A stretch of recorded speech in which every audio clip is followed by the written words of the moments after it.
What is going on, everybody? Welcome to the up-counted eighth episode of Collegeville Conversation. I'm your host, Jason Phelan. Now, throughout the past few weeks, the sports world has been pretty crazy. So, a lot of quality sports conversation. Let's get talking. Now, let's get this episode started with the biggest news that has happened recently in sports, the NBA Finals. Now, this year's Finals, very unorthodox, but it still featured two very exciting teams in the finals, and that is the Los Angeles Lakers and the Miami Heat. Now, both teams featured a good number of notable players, such as on the Lakers, LeBron James, Anthony Davis, Rajon Rondo, Dwight Howard, and on the Heat, they had Jimmy Butler, Bam Adebayo, Tyler Hero, Duncan Robinson, and so much more. Just a lot of talent on both teams, so it was in for a great series. Now, early on in the series, the Heat fell into some injury trouble with Goran Dragic and Bam Adebayo falling to injury. Now, both of those injuries proved to be very devastating to them, as both are very key players to the Heat. And so the first two games, the Lakers won very, very convincingly. But however, in Game 3, the Heat stormed back behind a strong game with Jimmy Butler. Jimmy Butler had 40 points, 11 rebounds, and 13 assists, triple-double. Very, very notable. And then the Lakers stormed back to take Game 4. Now, in Game 5, which was, in my opinion, the best game in this series, LeBron dropped the 40-piece, and Jimmy Butler dropped 35 points, 12 rebounds, and 11 assists. Now, throughout that game, towards the end, Jimmy Butler and LeBron, they were basically throwing haymakers at each other, going back and forth, scoring for their teams, and just getting clutch basket after clutch basket. You can't ask for much in an NBA Finals. You also can't ask for much with two very premier players in the league. And, overall, the Lakers, they won 4-2. They won the last game very, very convincingly. And I have to give big props to Adam Silver for the job that he did creating the NBA bubble. I think the NBA bubble is one of the greatest achievements in sports in recent history. 3 months of games in Orlando, and not one player tested positive for COVID. That's insane. That is remarkable. Now, I wish every league could have done that, because you see cases popping up in the NFL. You saw cases popping up in the MLB. But I think that because on an NBA team,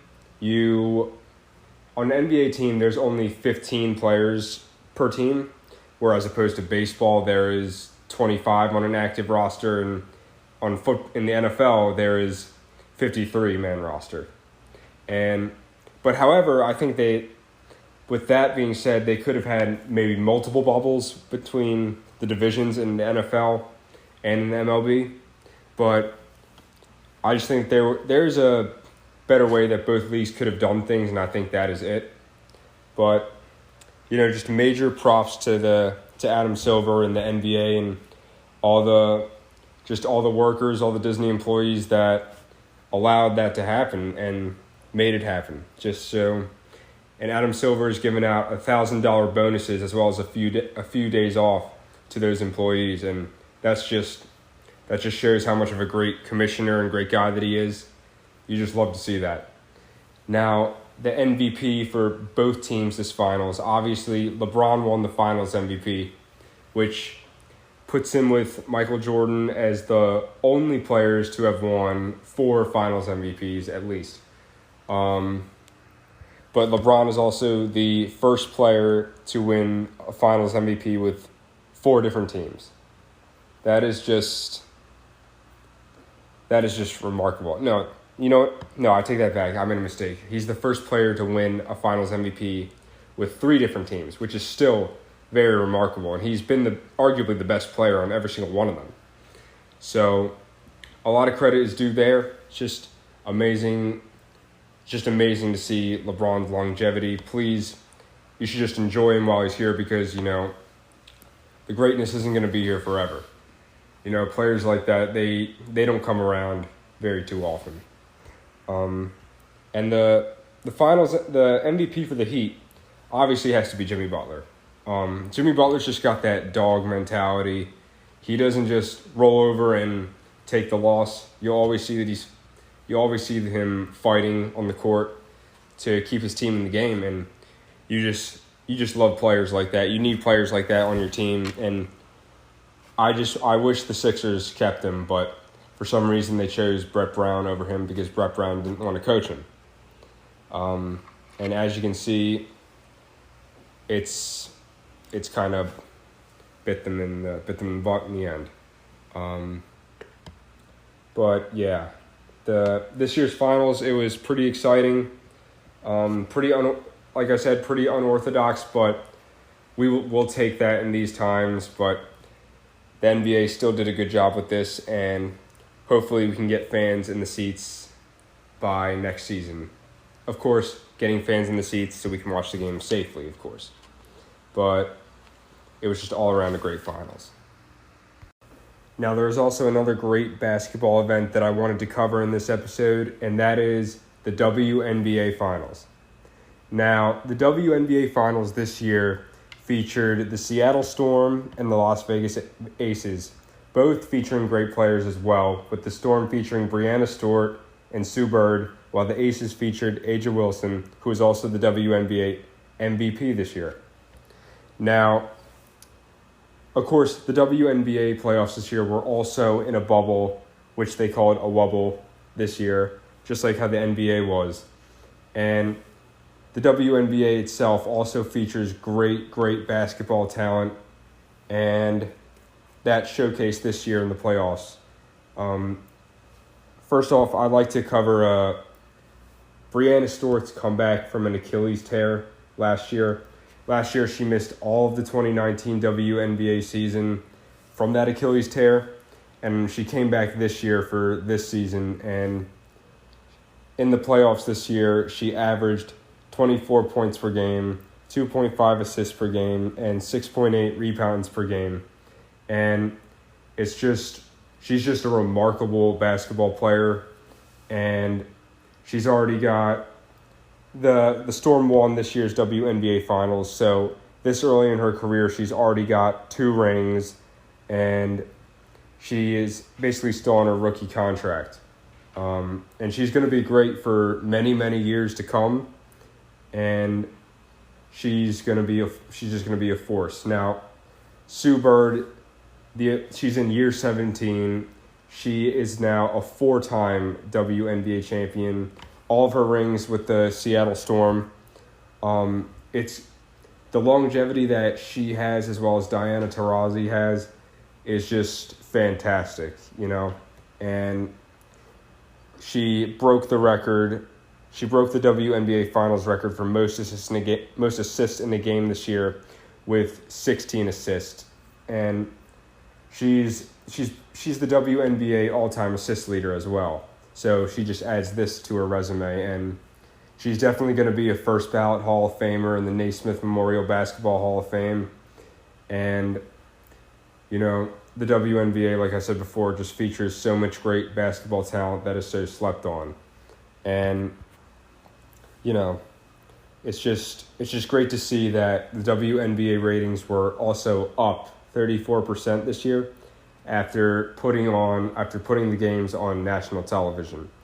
That just shows that exposure matters when it comes to these games, when it comes to the sports business, because I think that these women are very underpaid for being basically nearly, I would say, just as talented as NBA players. A lot of them, I would say, are just as talented. Like Brianna Stewart, like I said, she's going to be a force for many, many years to come. Sabrina Ionescu, she's going to be very, very good for years to come. I hope she can stay healthy and come back strong from her injury.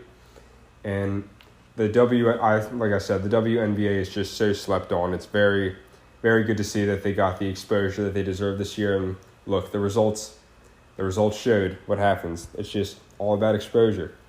So once again, congratulations to the Seattle Storm, and congratulations to the WNBA on also no positive COVID tests. If you haven't heard about Anchor, it's the easiest way to make a podcast. Let me explain. It's free. There's creation tools that allow you to record and edit your podcast right from your phone or computer. Anchor will distribute your podcast for you, so it can be heard on Spotify, Apple Podcasts, and many more. You can make money from your podcast with no minimum listenership. It's everything you need to make a podcast in one place. Download the free Anchor app or go to anchor.fm to get started. So the last segment that I wanted to get into on this episode is, talking about the fact that Doc Rivers has been named the next head coach of the Philadelphia 76ers. Now, personally for me, I'm very happy for this move because Doc Rivers has been the coach that I wanted the Sixers to go get. And, to give you a background on Doc Rivers, he started off his NBA head coaching career as the head coach of the Orlando Magic in 1999. He stayed with the Magic until 2003 or 2004. And then in 2004, he went to go coach the Boston Celtics, which is where he had his greatest success as a head coach so far. And he won the 2008 NBA Finals as a head coach of the Boston Celtics. That team was just really special. It had Paul Pierce, Kevin Garnett, Rajon Rondo, Ray Allen. Personally, I think they could have won more than one championship, but it just is what it is. But that's a great novelty about them. And then in 2013, Doc Rivers was acquired by the Los Angeles Clippers in 2013 for an unprotected 2015 first-round pick. Now, I never really knew, before that, that you could trade for head coaches like you can trade with players. But I guess you can. And so now he got fired by the Clippers this past season after a pretty disappointing postseason by the Clippers. They blew the 3-1 lead to the Denver Nuggets, which is very, very surprising. But I don't think a lot of that is on him because Kawhi Leonard and Paul George, the two premier stars of the Clippers, they combined for 24 points in Game 7. Paul George, he's not really known for his playoff success. And with Kawhi, he is pretty much known for his playoff success. Kawhi Leonard is, but it's with coaching, it's basically on the players in that aspect with the fact that they choked. But yeah, Doc Rivers was fired after that series, and a couple of days later, the Sixers called him and they picked him up, and I couldn't be more happy about that. Overall, Doc Rivers has a 943 to 681 overall win-loss record as a head coach. But the Sixers also considered Mike D'Antoni of the Houston Rockets, Ty Lue, among other coaching candidates like Nate McMillan, and a lot of teams such as the Rockets and the Clippers, of course. A lot of teams fired their head coaches. Like the Brooklyn Nets, they got Steve Nash as their head coach, which I was pretty surprised about. Nobody saw that coming. But I think Nash can be a very good head coach considering his basketball IQ, the fact that he's one of the greatest true point guards of all time. And he's just got great knowledge of the game, and I can't wait to see where the Nets go, especially with Kyrie and Kevin Durant coming back. That's going to be a very, very exciting team, and I think that they can dominate the East. I think they could possibly even win it, bearing what's going on with the Miami Heat. I think that if the Heat can pull somebody like Giannis Antetokounmpo, who just won the MVP recently, then they will be a very dangerous team, and also taking into consideration that a lot of their team is on rookie deals still, such as Bam Adebayo, Tyler Hero, Duncan Robinson. They just got a great all-around team, and they got one of the best coaches in the league in Eric Spoelstra. I like Coach Eric Spoelstra because it seems like he's got great relationship with his players, which is very, very important when coaching, which has led to great success for him. And, the Heat franchise in general. The Heat franchise hasn't really tanked a lot since the 1990s or since drafting Dwayne Wade. It's just one of the most well-run franchises in the NBA and maybe even in all sports. And just that sustainability is pretty remarkable. Franchises like them, the Spurs, I'd say even the Mavericks, they're a pretty good, well-run franchise. I think the Mavericks have the best owner in the league in Mark Cuban. And, it's just stuff like that. It really, really matters. Just the little things like that. A lot of just committing to players, a lot of that goes into coaching and it goes into success. And if your players respect you, then, then a bond will form and it'll lead to success. I don't think the Sixers players respected Brett Brown all that much. Brett Brown was just brought in to tank during the process years, and to me, he just, and a lot of other Sixers fans, he kind of just overstayed his welcome. We're all grateful for what he did for the franchise, and kudos to him for getting them to a couple 50-win seasons, but there just comes a time where if things just aren't working, you got to change them up. And it's not just the coaching with the Sixers. I think it's also the front office as well. Elton Brand kind of just threw money at Tobias Harris and Al Horford, which I wouldn't say signing Tobias Harris was a mistake at all. I would say signing Al Horford was a big mistake. Al Horford, he was 33 years old. We kind of threw a max deal at him for whatever reason. He's a great defender, but he's not in his prime anymore, And I just hope that maybe we can trade him this offseason. A lot of fans want to see him traded for somebody like Buddy Hield, who can create his own shot, which is exactly what the Sixers need. Cannot stress that enough. The floor spacing on the Sixers is very, very, very much not present because Simmons won't shoot the ball. It's clogging the paint for Embiid. We don't really have any consistent elite three-point shooters, per se. Like Furkan Korkmaz, he's kind of streaky. I like Shake Milton, though. Shake Milton, he can shoot. He can create his own shot. But it's just the Sixers don't have a lot of cap. They don't have a lot of cap space and money to spend. And that is going to hurt them in the long run if they don't get it worked out now. But, hiring Doc Rivers, they hired him for 5 years, which is pretty interesting to see, but I'm happy we have him. Signing Doc Rivers was a great first step into this offseason. I just hope that we can get the front office in order so that we can make some good moves and potentially trade for the things that we actually need, like shooting, creating your own shot, and getting the spacing on the floor taken care of so that Embiid can dominate and Simmons can improve his game as well. But I know Ben Simmons can shoot, but he just doesn't do it in the game, and that's kind of detrimental to the Sixers' success. It holds them back a little bit on what they could be. But yeah, just to sum it all up, I'm very, very happy about the Doc Rivers hire.